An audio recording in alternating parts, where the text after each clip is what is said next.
दोस्तों आज हमने लिया है topic quantitative determiners.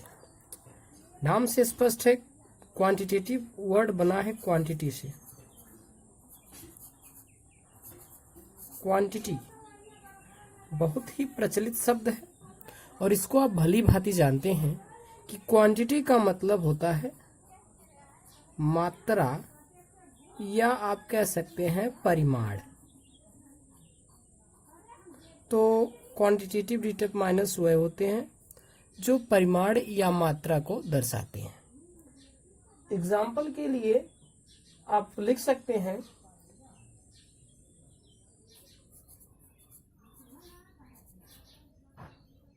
There is some water in the jug. हालांकि ये एग्जाम्पल हमने कल भी दिया था, बट यहाँ पे हम देखेंगे कि वाटर शब्द, वाटर मतलब पानी। पानी एक ऐसी नाउन है जो गिनी नहीं जा सकती। हमारी परिवेश में जो नाउन्स होती हैं इनको हम यदि इस प्रकार क्लासिफाई करें तो काउंटेबल और अनकाउंटेबल नाउन में मिलती हैं। काउंटेबल वह नाउन होती हैं जो गिनी जा सकती हैं और अनकाउंटेबल वह नाउन होती हैं जो गिनी नहीं जा सकती। हमने कल के एग्जाम्पल में सम का एक और प्रयोग देखा था और तब हमने लिखा था देयर आर सम पीपल। आप याद करिए या कल का वीडियो रिज्यूम करके देखिएगा। There are some people in the park. ये सेंटेंस हमने कल के वीडियो में लिखा था और वहां पर हम बात कर रहे थे न्यूमरल डिटरमाइनर्स की। यहां पीपल के साथ सम आया है और इस पहले एग्जाम्पल में वाटर के साथ सम आया है। एक बात यहां पर ध्यान देने योग्य है,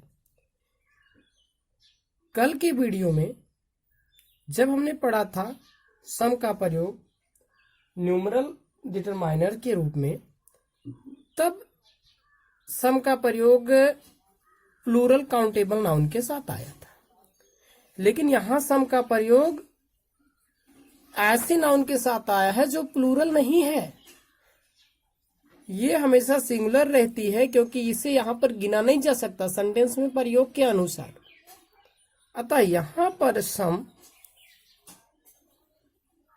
ऐसा डिटरमाइनर है जो वाटर की क्वांटिटी को बतला रहा है, पानी की मात्रा को बतला रहा है, इसलिए ये क्वांटिटेटिव डिटरमाइनर है। और यहां जो सम है ये लोगों की मात्रा नहीं बता रहा है बल्कि लोगों को गिना जा सकता है ना, इसलिए उनकी एक संख्या को बता रहा है। भले ही वो डिफिनिट नहीं है, इनडिफिनिट है, लेकिन यहां पर ये सम डिटरमाइनर तो है लेकिन न्यूमरल डिटरमाइनर से, इनडिफिनिट न्यूमरल डिटरमाइनर है। इसलिए हमें यहां से इसका मतलब नहीं निकालना है। हमें यहां इस सम से मतलब है जो क्वांटिटी को बतला रहा है, परिमाण को बतला रहा है, परिणाम नहीं, रिजल्ट नहीं, परिमाण मात्रा को बतला रहा है। इसलिए यहाँ पर ये हमारा जो सम है वाटर के साथ आने के नाते ये क्वांटिटेटिव डिटरमाइनर बन गया है। इस प्रकार आप कह सकते हैं quantitative determiners are the adverbs of quantity used before a noun, otherwise you may say used before an uncountable noun to show the quantity. Quantitative determiner ऐसा एडवर्ब होता है, एडवर्ब बोले तो क्रिया विशेषण, ऐसा एडवर्ब होता है जो किसी नाउन से पहले, ध्यान देंगे नाउन अनकाउंटेबल नाउन होगा, जो किसी अनकाउंटेबल नाउन से पहले प्रयुक्त होकर के उसकी क्वांटिटी को बतलाता है। एक और एग्जांपल देख लेते हैं। आई gave you some money। कब दिया था? yesterday।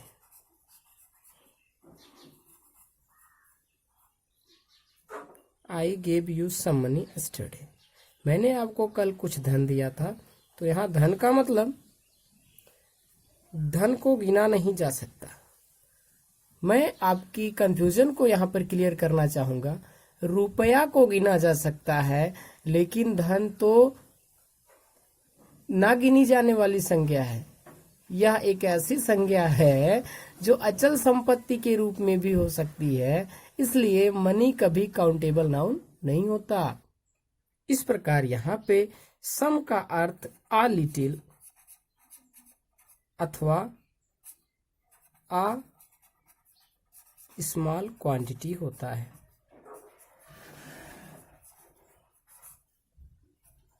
आई थिंक अब सम को लेकर आपका कंफ्यूजन क्लियर हो गया होगा।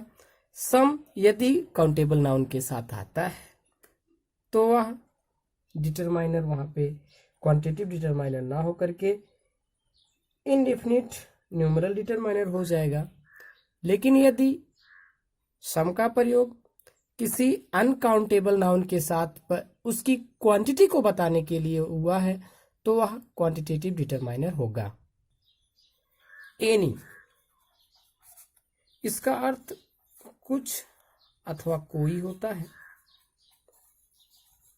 बस ध्यान रहे, एनी एक ऐसा क्वांटिटेटिव डिटरमाइनर है जिसका प्रयोग बहुधा निगेटिव सेंस में अथवा इंट्रोगेटिव सेंस में होता है।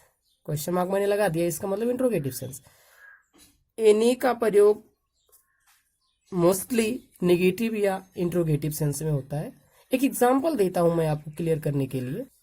सपोज करो आप इस लॉकडाउन की अवधि में म्यूजिक सीखना चाहते हैं और आप अपने दोस्त से कहते हैं कि मुझे म्यूजिक पर कोई बुक दीजिए ताकि मैं बुक को पढ़ करके प्रैक्टिकली म्यूजिक लर्न कर सकूं। बुक से थियरी पढ़ेंगे आप और प्रैक्टिकल करेंगे म्यूजिक सीखने के लिए, लेकिन आपका दोस्त असमर्थ है देने के लिए क्योंकि उसके पास म्यूजिक पर कोई किताब नहीं है। तो आप कहेगा, क्या कहेगा? I have not any book, मेरे पास कोई पुस्तक नहीं है ऑन म्यूजिक। ऑन म्यूजिक का मतलब संगीत पर नहीं बल्कि संगीत विषय पर है। तो एनी का प्रयोग यहां पर क्वांटिटेटिव डिटरमाइनर के रूप में हुआ है जो बुक की क्वांटिटी को बता रहा है कि एनी माने कुछ या कोई। कह रहा मेरे पास कोई बुक नहीं है। एक समय के लिए आप ये सोच सकते हैं कि बुक तो काउंटेबल नाउन है, गिनी जा सकती है। हाँ, गिनी जा सकती है, लेकिन यहां मात्रा के अर्थ में प्रयोग हुआ है, संख्या के अर्थ में नहीं। एक और एग्जांपल,